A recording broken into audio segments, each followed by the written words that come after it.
రాష్ట్రంలో 26 మంది చేనేత లబ్ధిదారులకు ప్రధానమంత్రి ముద్ర యోజన స్కీమ్ చెక్కులను పంపిణీ చేశారు. చేనేత కార్మికులకు 13 లక్షల రూపాయల చెక్కులను ఎమ్మెల్యే నక్క ఆనందబాబు అందజేశారు.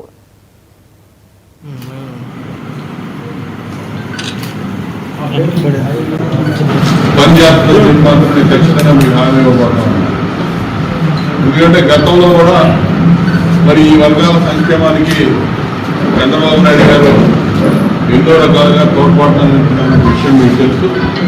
ఇప్పుడు మరి మన వాళ్ళు చెప్పినట్టుగా అన్ని రకాలుగా కూడా ఈ సబ్సిడీ ఇచ్చే విధానంలో కానీ మీరు చేసే వృత్తి పని నైపుణ్యత పెంచే దానిలో క్లస్టర్స్ ఏర్పాటు చేసి మీరు శిక్షణ ఇచ్చే విధానంలో కానీ గతంలో మేము అధికారులు చేశాం.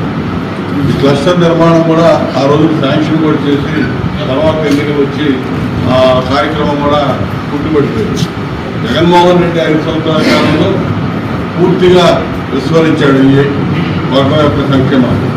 ఇవాళ ఖచ్చితంగా కట్టుబడి పనిచేస్తామని చెప్పి మీ పూర్తి సహాయ సహకారాలు చంద్రబాబు నాయుడు గారి నేతృత్వంలో కూటమి ప్రభుత్వం ఉంటుంది.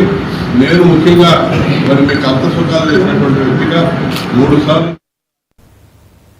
ఇవి బులెటిన్ అప్డేట్స్. మరిన్ని అప్డేట్స్ కోసం చూస్తూనే ఉండండి.